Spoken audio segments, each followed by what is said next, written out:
Bismillahirrahmanirrahim. Assalamualaikum warahmatullahi wabarakatuh. Kami dari kelompok 3 akan mempresentasikan hasil diskusi kami tentang split plot design atau rancangan peta terbagi.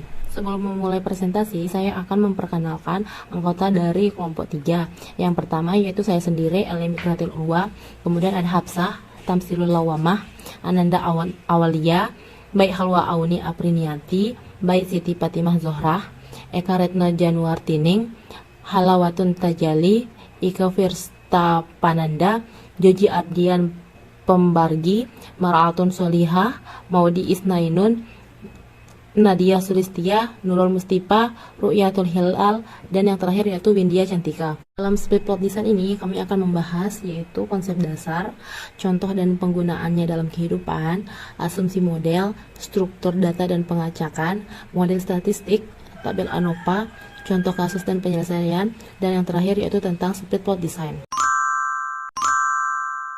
Rancangan peta terbagi atau split plot design adalah bentuk khusus dari rancangan faktorial, di mana kombinasi perlakuan diacak secara bertahap. Rancangan peta terpisah diterapkan karena berbagai alasan, diantaranya yaitu yang pertama terdapat tingkatan kepentingan dari faktor-faktor yang dilibatkan dalam percobaan, kemudian yaitu pengembangan dari penelitian yang telah berjalan. Dalam rancangan peta terbagi akan ada istilah faktor peta utama atau main plot dan faktor anak peta atau subplot, di mana faktor peta utama adalah faktor yang kurang penting atau faktor yang pengaruhnya dominan dan sangat mudah diketahui, sedangkan faktor anak peta atau subplot adalah faktor yang agak penting atau faktor pengaruhnya itu mudah diketahui. Kemudian untuk pemilihan peta utama dan anak peta, yang pertama itu derajat ketepatan. Jika suatu percobaan menginginkan derajat ketetapan faktor B lebih besar daripada faktor A, maka tentukan faktor B sebagai anak petak atau subplot dan faktor A sebagai petak utama. Yang kedua, ukuran nisbi mengenai pengaruh. Apabila pengaruh utama dari salah satu faktor itu misal faktor B diharapkan lebih besar dan lebih mudah dilihat daripada faktor lain atau misalkan faktor A, maka faktor B dapat ditempatkan pada petak utama dan faktor A pada anak petak atau subplot. Selanjutnya yang ketiga yaitu praktek pengelolaan. Budidaya yang diperlukan oleh suatu faktor mungkin memerlukan penggunaan petakan lahan yang besar. Untuk kepentingan praktis, faktor tersebut dapat ditempatkan pada petak utama. Terdapat kelebihan dan kekurangan dari split plot design ini. Untuk kelebihannya yaitu yang pertama, proses pengacakan di lapangan lebih efisien karena dilakukan secara bertahap. Yang kedua, faktor yang dianggap lebih penting bisa lebih akurat hasilnya. Untuk kekurangan dari split plot design ini, yang pertama yaitu mengorbankan ketelitian salah satu faktor. Yang kedua, itu proses perhitungan sidik ragam bisa lebih rumit. Baiklah, di sini saya akan melanjutkan penjelasan dari teman saya, yaitu pengacakan. Ada dua hal yang perlu diperhatikan dalam pengacakan. Yang pertama yaitu faktor yang ditempatkan sebagai petak utama diacak terlebih dahulu terhadap unit-unit percobaan. Yang kedua, faktor yang ditempatkan sebagai anak petak diacak pada setiap petak utama. Selanjutnya yaitu di bawah ini merupakan bagan pengacakan. Kemudian di bagan pengacakan ini misalkan pada percobaan dua faktor, yaitu A yang level-levelnya yaitu A1, A2, dan A3, dan faktor B yang level-levelnya yaitu B1, B2, dan B3. Faktor A yang ditempatkan sebagai petak utama, kemudian faktor B dinamakan sebagai anak petak. Tiap perlakuan diulang sebanyak 3 kali. Bila menggunakan rancangan acak lengkap, itu berarti kondisi tiap unit eksperimen diasumsikan homogen. Pada tahap awal untuk split plot rancangan acak lengkap ini, unit-unit percobaan dikelompokkan menjadi 9 kelompok, yaitu 3 level faktor A dan 3 ulangan, di mana setiap kelompok terdiri dari 3 unit eksperimen. Level-level dari faktor A diacak ke dalam 9 kelompok unit eksperimen tersebut. Kemudian, level-level dari faktor B diacak pada setiap level faktor A. Kemudian, asumsi-asumsi pokok yang perlu diperhatikan sebelum melakukan analisis variansi pada rancangan petak terpisah. Yang pertama, galat percobaan saling bebas dan berdistribusi normal. Yang kedua, galat percobaan memiliki ragam yang sama. Yang ketiga, pengaruh-pengaruh utama aditif.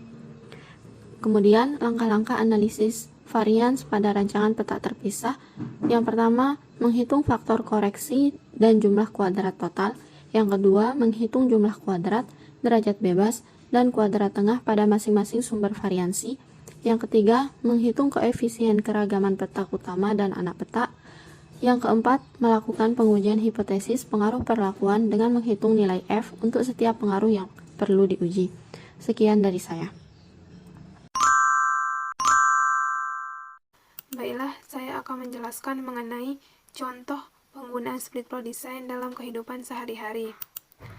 Seperti yang kita ketahui bahwa rancangan split plot design atau dalam bahasa Indonesia disebut rancangan peta terpisah atau rancangan peta terbagi atau RPT merupakan jenis percobaan faktorial yang lebih dari satu faktor, di mana rancangan ini dicirikan oleh adanya peta utama dan anak peta. Rancangan ini digunakan pada berbagai kondisi seperti yang pertama, jika ingin mengetahui pengaruh perlakuan dengan tingkat ketelitian yang berbeda. Dalam hal ini, pada peta utama, tingkat ketelitian yang lebih rendah, sedangkan pada anak peta diinginkan tingkat ketelitian yang lebih tinggi. Misalnya, suatu penelitian dilakukan untuk menilai 5 galur unggur jagung pada 3 taraf atau level pemupukan. Karena yang diharapkan ketelitian yang lebih tinggi pada respon galur daripada respon pemupukan, maka pemupukan dijadikan peta utama, sementara galur jagung menjadi anak peta. Yang kedua, pengaruh utama salah satu faktor diharapkan lebih besar dan lebih mudah terlihat dibandingkan faktor lainnya. Misalnya, ingin mengetahui produksi 4 varietas jagung hibrida pada populasi yang berbeda. Potensi produksi dari keempat varietas tersebut telah diketahui sebelumnya, sedangkan yang ingin diketahui adalah seberapa padat keempat varietas itu dapat ditanam dengan hasil optimal, di mana pada kondisi tersebut maka varietas dijadikan sebagai peta utama, sedangkan populasi tanaman dijadikan anak peta. Selanjutnya, tentang pengacakan RAL, RPT, RAL. Dalam pelaksanaannya, percobaan RPT dapat diterapkan pada percobaan RAL atau RAK. Pada percobaan RAL, peta utama dirancang secara acak lengkap, sedangkan anak peta diletakkan secara acak di dalam peta utama. Sebagai contoh, sebuah penelitian dilakukan untuk mengetahui pengaruh pemupukan dan paritas terhadap hasil jagung manis. Faktor pertama, pemupukan, misalkan A, sebagai faktor yang kurang dipentingkan ditempatkan di peta utama yang terdiri atas 3 taraf, yaitu A1, A2, A3. Di mana selanjutnya ada faktor kedua adalah varietas atau B yang juga terdiri dari 3 taraf, yaitu B1, B2, dan B3. Percobaan ini dilakukan sebanyak 3 kali, sehingga bagian percobaan split plot RAL dapat dibuat sebagai berikut seperti tabel yang ada di bawah ini, sehingga didapatkan pengacakan RPT RAL, yaitu A1, B1, A3, B2, A2, B2, A2, B3, A3, B2, A1, B1, A3, B2, A1, B1, A2, B3, A1, B2, A3, B1, A2, B3, A2, B2, A3, B1, A1, B3, A3, B3, A1, B2, A2, B1, A1, B3, A3, B3, A2, B1, A2, B1, A3, B3, A1, B2, A3, B1, A1, B3, dan A2, B2. Sekian dari saya. Terima kasih. Misalkan, pada percobaan RPT RAK, area percobaan dibagi menjadi kelompok atau blok. Pembagian kelompok didasarkan pada pertimbangan bahwa keragaman pada setiap kelompok yang sama atau relatif homogen. Setiap kelompok selanjutnya dibagi menjadi anak peta sesuai dengan taraf faktor dari percobaan yang dilakukan. Tahapan selanjutnya adalah melakukan pengacakan pada setiap kelompok secara terpisah, diikuti dengan pengacakan pada anak peta pada setiap peta utama secara terpisah. Sebagai contoh, sebuah penelitian plot dilakukan untuk mengetahui pengaruh pemupukan varietas terhadap hasil jagung manis. Faktor pertama, pemupukan, atau kita lambangkan sebagai huruf A, sebagai faktor yang kurang dipentingkan, ditempatkan pada peta utama yang terdiri atas 3 taraf, A1, A2, dan A3. Untuk faktor kedua adalah varietas B, yang terdiri dari 3 taraf, B1, B2, dan B3. Percobaan diulangi sebanyak 3 kali. Ini adalah contoh hasil pengacakan yang diperoleh, yaitu blok 1, blok 2, dan blok 3. Contoh penggunaan lainnya pada pembajak lahan, pengolahan tanah dengan bajak atau traktor. Sedangkan faktor-faktor lain seperti pemupukan, jarak tanam, penyemprotan, tinggi genangan, dan lainnya dapat dilakukan pada peta kecil. Dalam pelaksanaan percobaan, pembajakan lahan dilakukan terlebih dahulu, baru selanjutnya dibuat peta-peta kecil untuk faktor lain. Dalam hal ini, peta yang luas atau faktor pembajakan seolah-olah kurang dipentingkan, sedangkan peta yang kecil berupa pemupukan, jarak tanam, dan lain-lain merupakan faktor penting. Contoh penggunaan lainnya bisa kita lihat dalam percobaan untuk menilai penampilan beberapa varietas padi dengan berbagai cara pemupukan. Nah, si peneliti menempatkan peta utama untuk pemupukan guna memperkecil keperluan pemisahan petakan yang memerlukan cara pemupukan yang berbeda. Selain penggunaan, maka terdapat juga kerugian dari rancangan split plot design sebagai berikut. Yang pertama, pengaruh utama dari peta utama diduga dengan tingkat ketelitian yang lebih rendah dibandingkan pengaruh interaksi dan pengaruh utama dari anak petanya. Sehingga analisis ini tidak disarankan untuk percobaan yang membutuhkan tingkat ketepatan pendugaan yang sama antar dua faktor. Yang kedua, analisis lebih kompleks dibandingkan rancangan faktorial, terutama jika diterapkan dalam rancangan kelompok lengkap. Walaupun teknik komputer merupakan solusinya, namun interpretasi dari output tersebut tidak mudah. Sekian. Asumsi yang digunakan dalam rancangan dua faktor rancangan acak lengkap. Model linear untuk percobaan faktorial terdiri dari 3 model, yaitu model tetap, model acak atau random, dan model campuran. Tetapi, dalam rancangan ini diambil 2 model, yaitu model tetap dan model acak. Sehingga, asumsi yang harus dipenuhi dalam model tetap dan acak adalah untuk asumsi model tetap, ialah komponen dalam model bersifat aditif dan kedua faktor diasumsikan tetap. Pengaruh perlakuan didefinisikan sebagai penyimpanan dari rata-rata keseluruhan sehingga sigma I sama dengan 1 sampai A, tau I sama dengan 0, dan sigma J sama dengan 1 sampai B, beta J sama dengan 0. Untuk pengaruh interaksi tetap dan terdefinisi sehingga sigma I sama dengan 1 sampai A, tau beta IJ sama dengan sigma J sama dengan 1 sampai B, tau beta IJ sama dengan 0. Hipotesis model tetap faktor A dan faktor B tetap. Yang pertama, hipotesis pengaruh utama faktor A, yaitu H0 tau 1 sama dengan tau 2 sampai dengan tau A sama dengan 0 untuk faktor A tidak berpengaruh terhadap respon yang diamati. Untuk H1, sedemikian tau 1 tidak sama dengan 0, I sama dengan 1, 2 sampai A. Yang kedua yaitu hipotesis pengaruh utama faktor B, yaitu H0 beta 1 sama dengan beta 2 sampai dengan beta B sama dengan 0. Untuk faktor B tidak berpengaruh terhadap respon yang diamati. Untuk H1 yaitu sedemikian beta J tidak sama dengan 0. J sama dengan 1, 2 sampai B. Dan yang ketiga yaitu hipotesis pengaruh interaksi, di mana H0 tau beta 1, 1 sama dengan tau beta 1, 2 sama dengan sampai dengan tau beta AB sama dengan 0. Untuk H1 yaitu sedemikian tau beta IJ tidak sama dengan 0, I sama dengan 1, 2 sampai A, dan J sama dengan 1, 2 sampai B. Selanjutnya akan dilanjutkan oleh teman saya yaitu Maudi Isnainur. Selanjutnya, saya akan menjelaskan tentang model tetap faktor A dan B tetap. Di whole plot terdapat faktor tau I yang merupakan faktor pertama, beta J merupakan faktor kedua, tau beta IJ merupakan interaksi faktor pertama dan kedua. Di expected mean square atau nilai harapan kuadrat tengah atau EKT terdapat rumus faktor tau I yang merupakan sigma kuadrat ditambah AB sigma kuadrat. Selanjutnya, asumsi untuk model acak. Sebelumnya, model acak merupakan model di mana perlakuan-perlakuan dan kesimpulan yang diperoleh berlaku secara umum untuk seluruh populasi perlakuan. Asumsi untuk model acak yang dua faktor di mana faktor pertama yaitu tau I dan faktor keduanya itu beta J dan faktor interaksinya tau beta IJ. Tau I berdistribusi normal di mana rata-rata atau mean-nya itu sama dengan 0 dan variatnya itu sama dengan sigma kuadrat.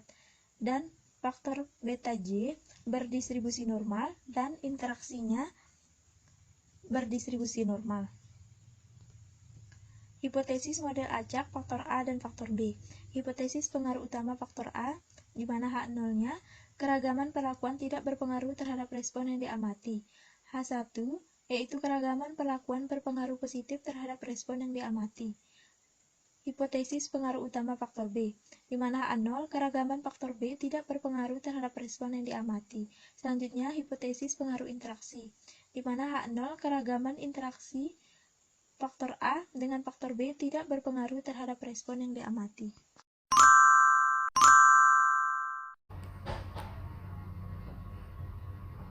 Nah, di sini ada tabel RAL dengan rancangan split plot.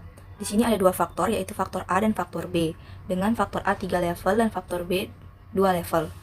Kemudian di sini kita perlu untuk menjumlahkan setiap petak-petak kecil yang ada pada tabel ini, yaitu A1B1 dengan ulangan pertama dengan A1B2 dengan ulangan pertama akan mendapatkan Y1.1.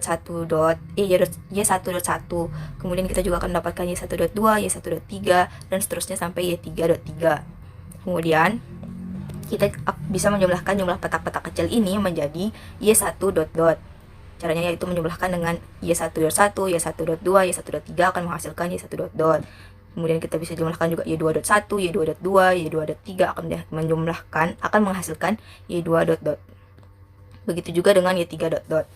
Kemudian selain itu kita juga bisa menjumlahkan setiap baris pada tabel ini, yaitu A1. Faktor A1 dengan faktor B1 akan menghasilkan Y1 dot dot. Ini kita jumlahkan baris pertama, yaitu faktor A1 dengan faktor B1 akan menghasilkan Y11 dot. Kemudian faktor A1 dengan faktor B2 akan menghasilkan Y12 dot dan seterusnya sampai Y32 dot. Dan setelah menjumlahkan baris, kita juga bisa menjumlahkan setiap jumlah dari kolom, yaitu ulangan ke-1, ulangan kedua, dan ulangan ketiga akan menghasilkan Y.1, Y.2 dan Y.3. Jika kita menjumlahkan setiap jumlah dari baris ataupun setiap jumlah dari kolom, maka kita akan mendapatkan jumlah total dari seluruh data yang ada, yaitu Y dot dot dot. Kemudian di sini juga ada tabel hubungan faktor A dan faktor B yang isinya yaitu jumlah dari baris-baris yang ada tadi, yaitu faktor A1 dengan B1 akan menghasilkan Y11 dot, faktor A1 dengan B2 akan menghasilkan Y12 dot, dan seterusnya faktor A3 dengan B2 akan menghasilkan Y32 dot. Kemudian jumlah dari faktor A1 dengan B1 dan B2 akan menghasilkan Y1 dot dot, yaitu jumlah petak-petak tadi itu. Yang ini. Jika kita lihat di sini Y1 dot dot, yaitu jumlah dari faktor A1 dengan faktor B1 dan B2. Ya kan? Kemudian di sini juga faktor A2 dengan B1 dan B2 akan menghasilkan Y2 dot dot. Faktor A3 dengan B1 dan B2 akan menghasilkan Y3 dot dot. Kemudian dari kolomnya juga kita bisa jumlahkan, yaitu faktor B1 dengan A1, A2 dan A3 akan menjadikan Y21 dot. Kemudian faktor B2 dengan A1, A2, A3 akan menghasilkan Y.2 dot. Kemudian jika kita jumlahkan total kolom dan total baris, kita akan mendapatkan jumlah total dari keseluruhan data, yaitu Y.dot dot dot. Itu saja yang kita perlukan untuk menghitung nilai-nilai yang akan kita isi di tabel ANOVA. Sekian dari saya. Struktur pengacakan pada split plot design, khususnya pada kasus rancangan acak lengkap atau RAL. Nah, untuk lebih memahami bagaimana struktur pengacakannya, kita akan menggunakan contoh berikut, yaitu suatu percobaan faktorial untuk menyelidiki pengaruh persiapan metode atau faktor A sebagai plot utama atau peta utama yang terdiri dari 3 taraf, yaitu A1, A2, dan A3. Kemudian untuk faktor keduanya adalah suhu atau faktor B yang merupakan subplot atau anak peta yang terdiri dari 4 tingkat suhu atau 4 taraf, yaitu B1, B2, B3, dan B4. Dan percobaan ini diulang sebanyak 3 kali. Dengan demikian, rancangan perlakuannya adalah faktor A, yaitu metode ada 3 taraf, faktor B, yaitu suhu ada 4 taraf, dan pengulangan ada sebanyak 3 kali. Nah, berikut langkah pengacakannya.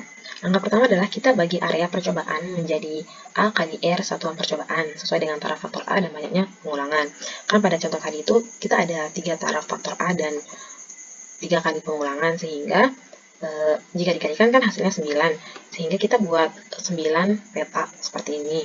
Kemudian langkah kedua yaitu kita lakukan pengacakan pada peta utama secara serempak. Kan tadi yang berlaku sebagai peta utama itu adalah faktor A. Sehingga kita acak setiap taraf faktor A itu pada peta. Hasilnya misalnya seperti ini, A2, A3, A2, A1, A2, A3, A1, A1, A3. Kemudian langkah selanjutnya adalah kita bagi setiap peta utama yang kita hasilkan tadi menjadi B peta sesuai dengan taraf faktor B. Jadi kita bagi peta utama ini sesuai dengan taraf faktor B. Kan pada contoh ini sebelumnya ada 4 taraf faktor B. Sehingga kita bagi peta utama ini menjadi 4 bagian, yaitu hasilnya seperti ini. Dan langkah terakhir yaitu kita lakukan pengacakan anak peta pada setiap peta utama secara terpisah dan bebas. Kan yang berlaku sebagai anak peta tadi adalah taraf B, yaitu B1, B2, B3, dan B4. Nah, keempat taraf tadi itu kita acak secara terpisah dan bebas pada setiap peta utama. Hasilnya misalnya seperti pada tabel ini. Sekian dari saya. Wassalamualaikum warahmatullahi wabarakatuh. Terima kasih. Pembahasan berikutnya yaitu model statistik dari split plot design. Model pertama, di mana YIJK ini adalah nilai pengamatan atau respon pengamatan dari data yang ada. Kemudian rataan umum, mu, ulangan ke I, faktor A, faktor B, pengaruh interaksi A, pengaruh interaksi B, pengaruh interaksi faktor A dan B, pengaruh interaksi faktor A dan B pada ulangan ke I, dan yang terakhir ada pengaruh galat, yang dimana galatnya menyebar secara normal dengan I 1 sampai R, J 1 sampai A, dan K 1 sampai B. Untuk model statistik yang kedua, YIJK, nilai pengamatan, mu rataan umum, tau I ulangan ke I, faktor A, faktor B, pengaruh interaksinya, pengaruh interaksi A, dan pengaruh kedua interaksi A dan B. Yang terakhir ada pengaruh galat. Berikutnya, model pada rancangan acak lengkap dengan 2 faktor. YIJK adalah nilai pengamatan dari data kita, rataan umumnya mu, faktornya faktor A, faktor B, pengaruh interaksi faktor A dan B, dan baru ada komponen ini ya, komponen acak galat dari peta utama, dan terakhir pengaruh galat dari anak peta yang keduanya ini dan ini menyebar secara normal. Oke, sekian untuk pembahasan model statistik. Selanjutnya, persamaan. Pada dasarnya, untuk mengestimasi pengaruh perlakuan, semua elemen harus dikoreksi dengan nilai tengah. Mu topi sama dengan Y bar atau rata umum, atau I topi atau peta utama atau faktor A sama dengan faktor A dikurangin rata umum. Delta IK topi atau galat dari faktor A, yaitu faktornya dikurangin mu topi dikurangin tau I topi, maka didapatkan Y bar I dot. Kemudian beta J topi atau faktor B atau anak peta, yaitu faktornya dikurangin rata umum. Selanjutnya tuh beta IJ topi atau interaksi faktor A dengan faktor B, yaitu faktornya dikurangin dengan mu topi dikurangin dengan tau I topi dikurangin dengan beta J topi, maka didapatkan min Y bar I dot min Y bar dot J dot plus Y bar dot. Kemudian YIJK ini merupakan galat dari, bisa kita bilang ini galat dari faktor B, diperoleh dengan memasukkan semua elemen ini ke dalam model umum split plot RAL. Kemudian diperoleh YIJK min Y bar I dot IJ dot min Y bar I dot K plus Y bar I dot. Kemudian semua elemen ini kita masukkan ke dalam model umum, yaitu ini dicatakan, kemudian kita kuadratkan dan dijumlahkan. Hal ini bertujuan untuk memperoleh jumlah kuadrat terkoreksi total dan JK masing-masing. Selanjutnya ini yang dikuadratkan. Ini dikuadratkan masing-masing. Nah, ini kan A, ini B, ini C, ini D, ini E, ini F. Nilai dari BC, BD, BE, BF sampai EF itu sama dengan 0, sehingga diperoleh sigma y IJK min y bar dot kuadrat sama dengan Bn sigma y I dot y bar I dot min y bar dot kuadrat. Sampai sigma y IJK min y bar IJ dot min y bar I dot k plus y bar I dot pangkat 2. Ini sehingga kita peroleh JKT-nya, ini JKT yaitu faktornya dikurangin faktor koreksi, kemudian ini JKA, faktornya dikurangin faktor koreksi, ini JKGA, ini faktornya dikurangin dengan faktor A, selanjutnya ini JKB, itu faktornya dikurangin faktor koreksi, selanjutnya ini interaksi faktor A, faktor B, itu faktornya dikurangin faktor A dikurangin faktor B ditambah faktor koreksi. Kemudian yang ini yang terakhir ini itu merupakan galat dari faktor B, yaitu faktornya di JK dikurangin interaksi dikurangin JKA. Ini tuh JKA dikurangin JKA. Kemudian ini persamaan di atas itu bisa disimpulkan JKT sama dengan JKA plus JKGA plus JKB plus JKAB plus JKGB.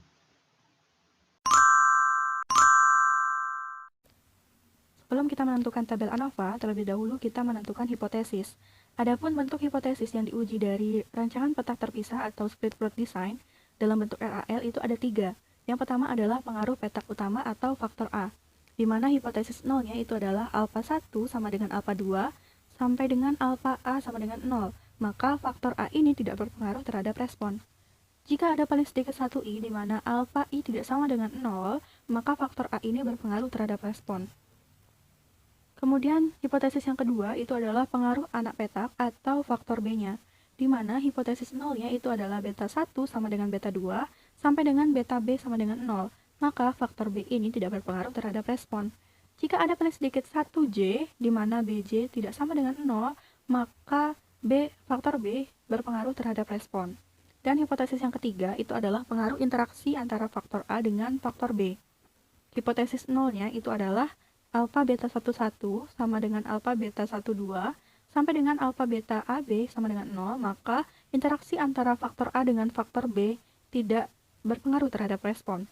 Nah, jika ada paling sedikit 1 pasang IJ di mana alfa beta IJ tidak sama dengan 0, maka interaksi antara faktor A dengan faktor B berpengaruh terhadap respon. Setelah kita menentukan hipotesis, maka kita dapat lanjut untuk mencari perhitungan. Di mana untuk rancangan acak lengkap atau RAL, langkah-langkah perhitungannya yang pertama adalah mencari nilai dari FK atau faktor koreksi, di mana rumusnya itu adalah Y dot kuadrat dibagi dengan ABR. A ini banyaknya faktor A, B itu banyaknya faktor B, L ini adalah banyaknya pengulangan.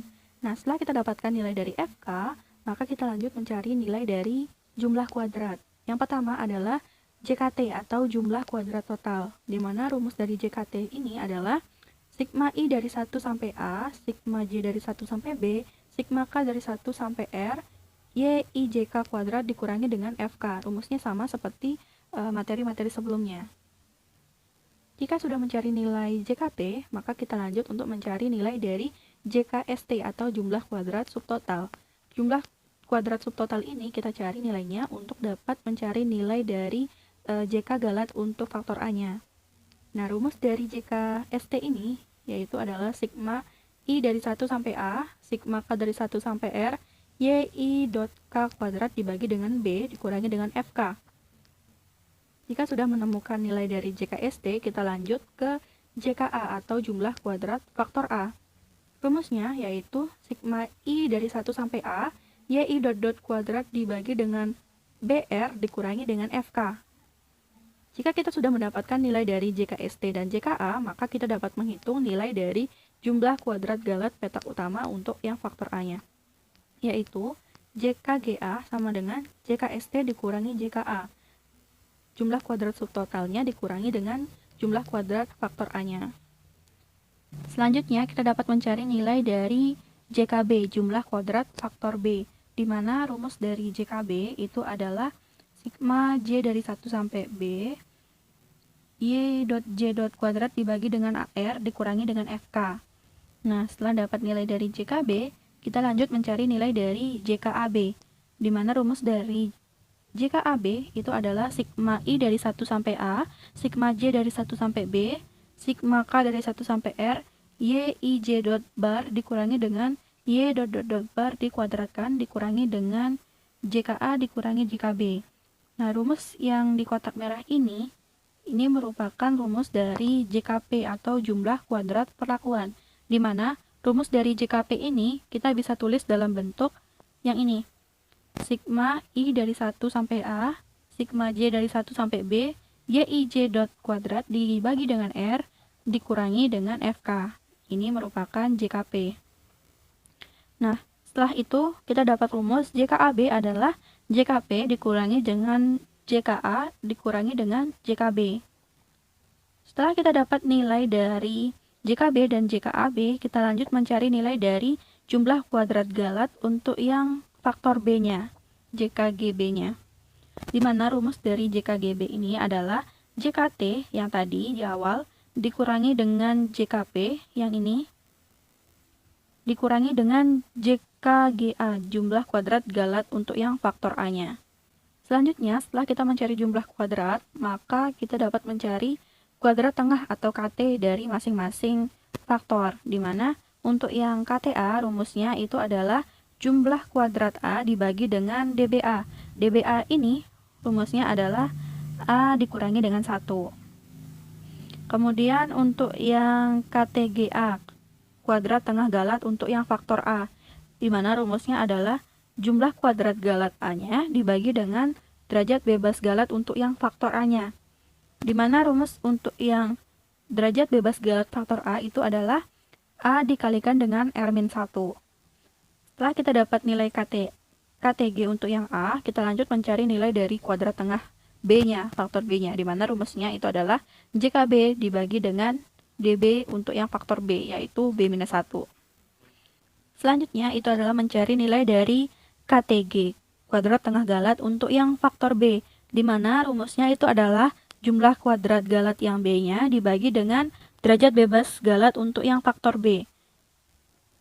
Derajat bebas galat untuk yang faktor B itu adalah A dikalikan dengan B-1 dikali dengan R-1. Setelah dapat KTG untuk yang B, kita lanjut mencari kuadrat tengah untuk yang interaksi KTAB, di mana rumusnya itu adalah JKAB dibagi dengan DBAB. DBAB ini merupakan perkalian dari A-1 dikalikan dengan B-1. Nah, setelah dapat nilai dari kuadrat tengah KT, maka kita bisa lanjut mencari nilai dari F hitung. F hitung di sini merupakan pembagian antara kuadrat tengah dengan kuadrat tengah galatnya. Di mana untuk yang faktor A, F hitung A-nya itu adalah kuadrat tengah A dibagi dengan KTG. KTG-nya yang bagian A. KTA dibagi dengan KTG yang bagian A. Kemudian untuk yang faktor B, F hitung B, itu merupakan pembagian antara KTB dengan KT galat yang faktor B. Kemudian untuk yang F hitung AB, dia menggunakan pembagian antara KTAB dengan KT galat yang faktor B-nya. Setelah kita dapat nilai dari jumlah kuadrat tengah, dan F hitung, maka kita bisa membuat tabel ANOVA, di mana untuk tabel ANOVA dan selanjutnya akan dijelaskan oleh rekan saya. Baik, saya akan melanjutkan materi tentang tabel ANOVA dan persamaannya yang sebelumnya sudah dijelaskan oleh rekan saya, Windia Cantikasari. Setelah kita melewati proses perhitungan manual, maka selanjutnya akan didapatkan untuk tabel ANOVA dari rancangan peta terpisah atau rancangan peta terbagi.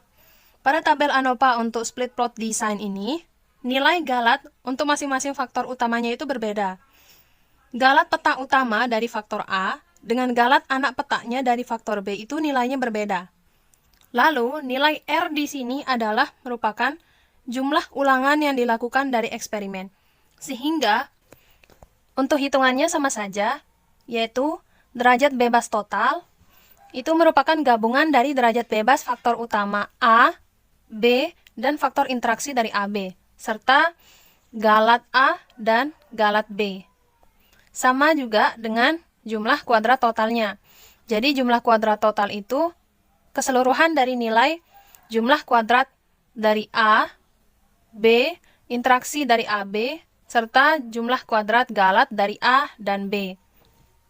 Nah, di sini yang kita perlukan ada 3, atau yang perlu kita hitung ada 3, karena kita punya ada 3 hipotesis, yaitu faktor peta utama atau faktor A, lalu faktor anak petak, yaitu yang B, lalu faktor interaksi. Untuk kriteria pengambilan keputusannya, sama seperti sebelumnya, bahwa tolak H0 apabila F hitungnya itu lebih besar dari F tabel.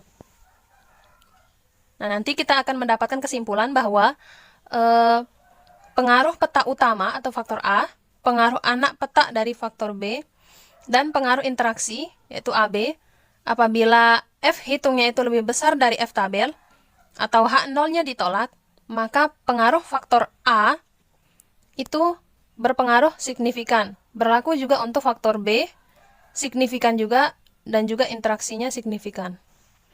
Sekian. Contoh kasusnya sebagai berikut. Ini narasinya, teman-teman bisa baca. Intinya kita akan mencari adakah pengaruh dari takaran pupuk kandang dan jumlah benih per lubang terhadap pertumbuhan tanaman. Kita punya 3 taraf untuk takaran pupuk kandang, K1, K2, dan K3. 3 taraf juga untuk jumlah benih per lubangnya, yaitu J1, J2, dan J3. Dilakukan ulangan sebanyak 3 kali. Berikut data. Yang dianggap sebagai peta utama adalah pupuk kandangnya, kemudian yang dianggap sebagai anak peta adalah jumlah benih per lubangnya. Berikut adalah datanya. Ini datanya. Kita akan mencari dulu untuk subtotal masing-masing faktor untuk perhitungan JK masing-masing nanti untuk tabel ANOVA-nya. Untuk subtotal faktor K, ini subtotal faktor K1, subtotal K2, dan subtotal K3. Untuk J1, subtotal J1, J2, dan J3-nya, jumlahkan yang ini, dan yang ini. Itu adalah subtotal J1. Lalu subtotal J2 adalah ini ditambah ini ditambah ini. Subtotal J3 adalah ini ditambah ini ditambah ini. Nantinya subtotal K1 akan digunakan untuk mencari JKK atau jumlah kuadrat perlakuan takaran pupuk kandangnya, dan subtotal J-nya akan digunakan untuk mencari JKJ-nya. Selain itu kita hitung juga subtotal per ulangan ini, untuk kita hitung subtotal setiap ulangan pada masing-masing takaran pupuk kandang. Di sini ada untuk takaran pupuk kandang 1 ulangan pertama subtotalnya 198, untuk takaran pupuk kandang K1 pada ulangan kedua jumlahnya 195,16 dan seterusnya. Nanti ini akan digunakan untuk menghitung JKST atau JK subtotalnya. Berikut perhitungannya. Jangan lupa hipotesisnya dulu ya teman-teman. Ini hipotesisnya ada 3 untuk peta utama, untuk anak peta, dan untuk interaksi. Seperti biasa H0 dan H1. H0 alfa 1 sama dengan alfa 2 sama dengan alfa 3, karena di sini kita punya 3 taraf untuk faktor A-nya atau faktor pupuk kandangnya, berarti sampai sama dengan 3. Artinya tidak H0 artinya faktor A tidak berpengaruh terhadap respon. Kemudian H1 seperti biasa, paling sedikit ada satu pupuk kandang yang berpengaruh terhadap pertumbuhan tanaman. Kemudian untuk anak peta dan interaksi juga begitu, H0 dan H1-nya sama. Kita lanjut aja ya. Kita hitung JK untuk masing-masing faktor. Untuk tabel ANOVA-nya, yang pertama pasti sama, kita hitung FK-nya atau faktor koreksinya. Rumusnya Y dot kuadrat per taraf faktor A, taraf faktor B, dan ulangan. Karena di sini sama semua, nanti 3 semua, nanti saya sebut apa, taraf apa itu aja ya teman-teman. Tapi pasti teman-teman udah tahu. Ini diperoleh faktor koreksinya segini, kemudian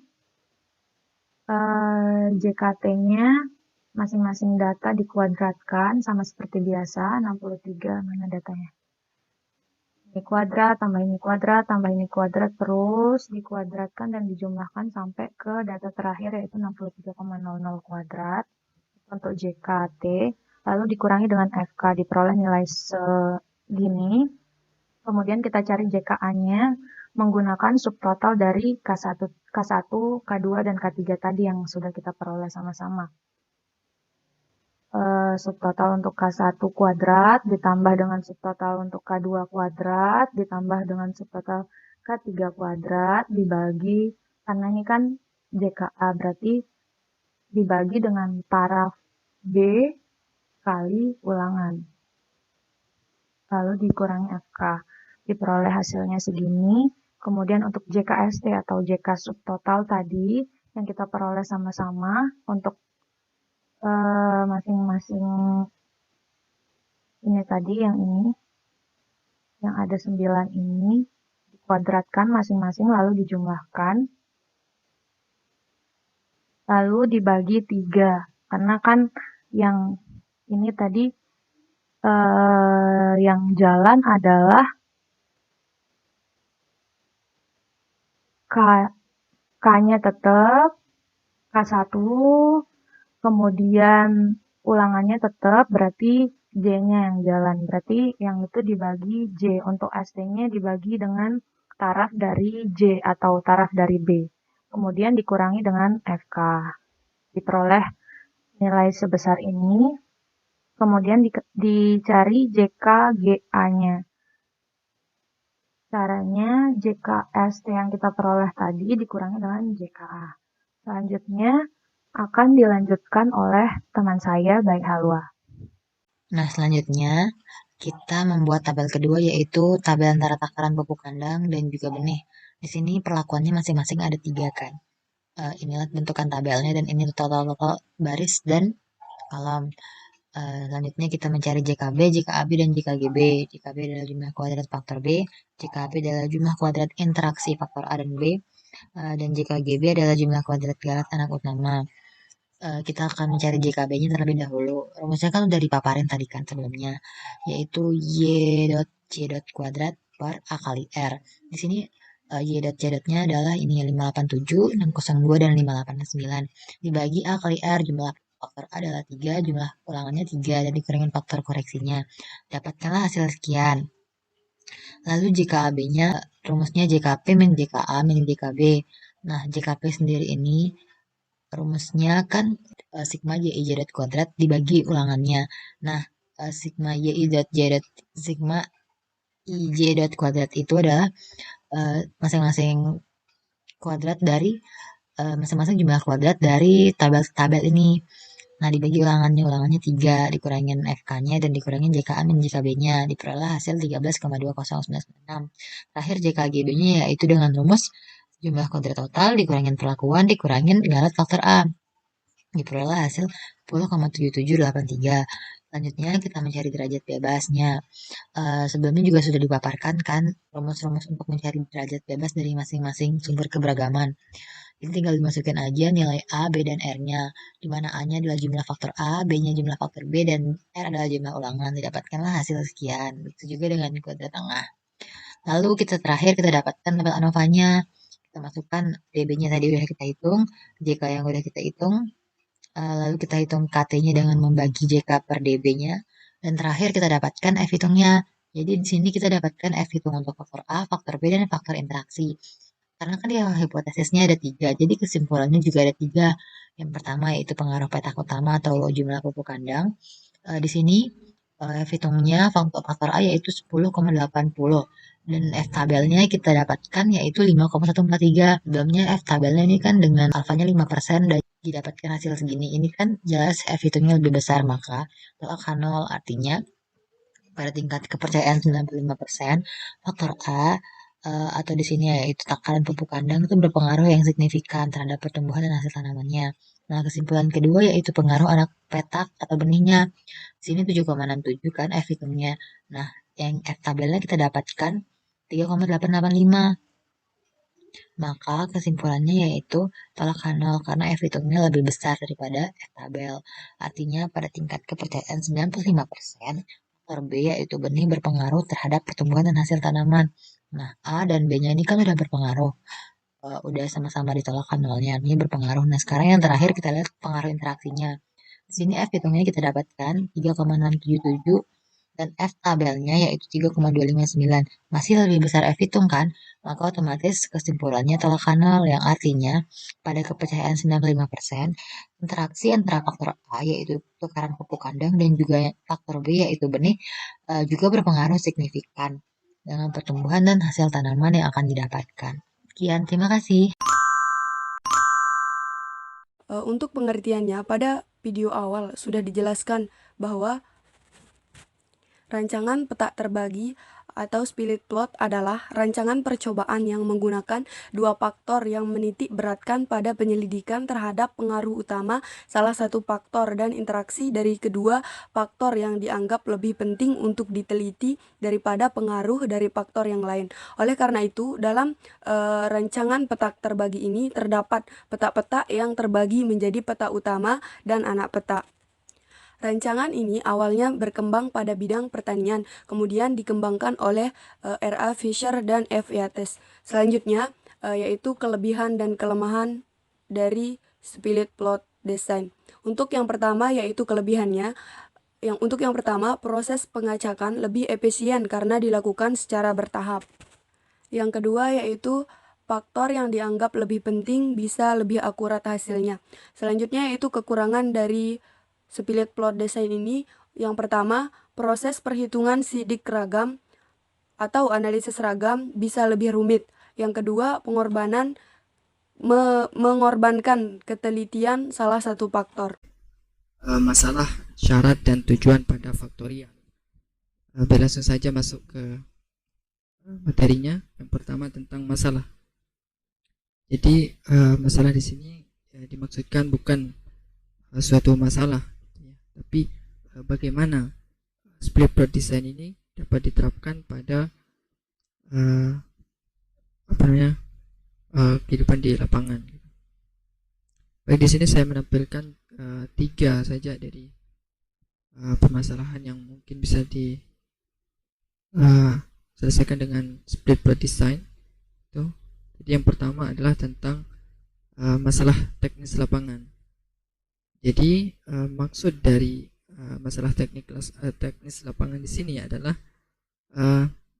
keadaan di mana salah satu faktor yang akan dicobakan itu tidak efisien atau tidak bisa, sehingga dilakukan pengacakan secara sempurna. Oleh karena itu level-level faktor tersebut akan membutuhkan unit yang lebih besar jika dibandingkan dengan level-level dari faktor yang lainnya tentunya. Kemudian percobaan yang melibatkan lahan yang luas. Ini sudah jelas ya, kalau misalkan split plot design ini mungkin bisa diterapkan pada lahan yang lebih relatif luas, karena perhitungannya pun akan semakin sulit. Kemudian perbedaan kepentingan pengaruh. Jadi kepentingan pengaruh di sini maksudnya adalah adanya tingkat kepentingan dari faktor-faktor yang akan dilibatkan dalam percobaan. Jadi kalau di split plot design ini kan nanti akan dibedakan gitu. Ada namanya peta induk dan peta anak. Nah, jadi akan ada pengkhususan tingkat kepentingan. Misalkan untuk peta anaknya akan lebih dikhususkan tingkat kepentingannya dibandingkan dengan peta induknya. Seperti itu. Kemudian lanjut ke syarat tepat. Jadi syarat tepat ini yang dimaksudkan adalah syarat tepat yang akan menjadi pertimbangan untuk membagi faktor-faktor menjadi petak utama atau petak anak. Jadi Jadi di sini saya tampilkan ada 3 saja syarat tepatnya. Yang pertama adalah derajat ketepatan. Jadi derajat ketepatan ini yang dimaksudkan adalah jika peneliti ingin mengharapkan suatu ketepatan yang lebih tinggi bagi perbandingan, mungkin perbandingan antara X dan Y gitu, maka akan terjadi pengelompokan. Ya, di sini akan membagi dengan pada peta utama dan peta anak, sehingga nanti derajat ketepatan atau tingkat tingkat kekhususan kepentingannya akan berbeda tentunya, dimana untuk peta anak akan memiliki tingkat kepentingan yang lebih tinggi dibandingkan dengan tingkat induknya, peta induknya. Jadi di sana ada perbedaan tingkat kepentingan, sehingga derajat ketepatan akan lebih efisien jika suatu percobaan yang dikhususkan akan ditempatkan di peta anaknya. Kemudian lanjut ke ukuran nisbi mengenai pengaruh utama. Jadi maksudnya di sini adalah, jadi apabila pengaruh utama dari salah satu faktor yang diharapkan lebih besar dan lebih mudah dilihat tentunya dari faktor lainnya, maka salah satu faktor tersebut dapat ditempatkan sebagai petak utama dan faktor yang lain sebagai petak anak. Jadi sama saja dengan derajat ketepatan tadi. Kita bisa membagi ke tingkat kepentingan. Yang lebih dipentingkan akan ditaruh di kotak anak, dan yang kurang dipentingkan akan ditempatkan di kotak induk. Kemudian praktik pengelolaan. Jadi di sini penempatan perlakuan sebagai petak utama itu dilakukan berdasarkan dari pertimbangan praktis di lapangan. Tentu saja dari masalah di atas tadi. Jadi praktik pengelolaan itu bisa mencakup dari masalah teknis lapangan dan percobaan melibatkan yang tempat yang luas gitu, serta perbedaan kepentingan pengaruh antara semua variabel yang diujikan. Itu untuk syarat tepatnya. Kemudian untuk tujuannya, kalau untuk tujuan split plot design itu hampir sama dengan tujuan pada RAL pada umumnya, yang tidak faktorial. Itu tujuan secara umumnya adalah, jadi pada rancangan petak terbagi terpisah atau split plot design ini umumnya tujuannya adalah ingin melihat bagaimana pengaruh dari petak utama tadi yang sudah dibagi berdasarkan syarat tepat dan anak petak atau subplot petanya. Jadi mungkin itu yang bisa saya sampaikan. Sekian presentasi dari kelompok kami. Terima kasih. Wassalamualaikum warahmatullahi wabarakatuh.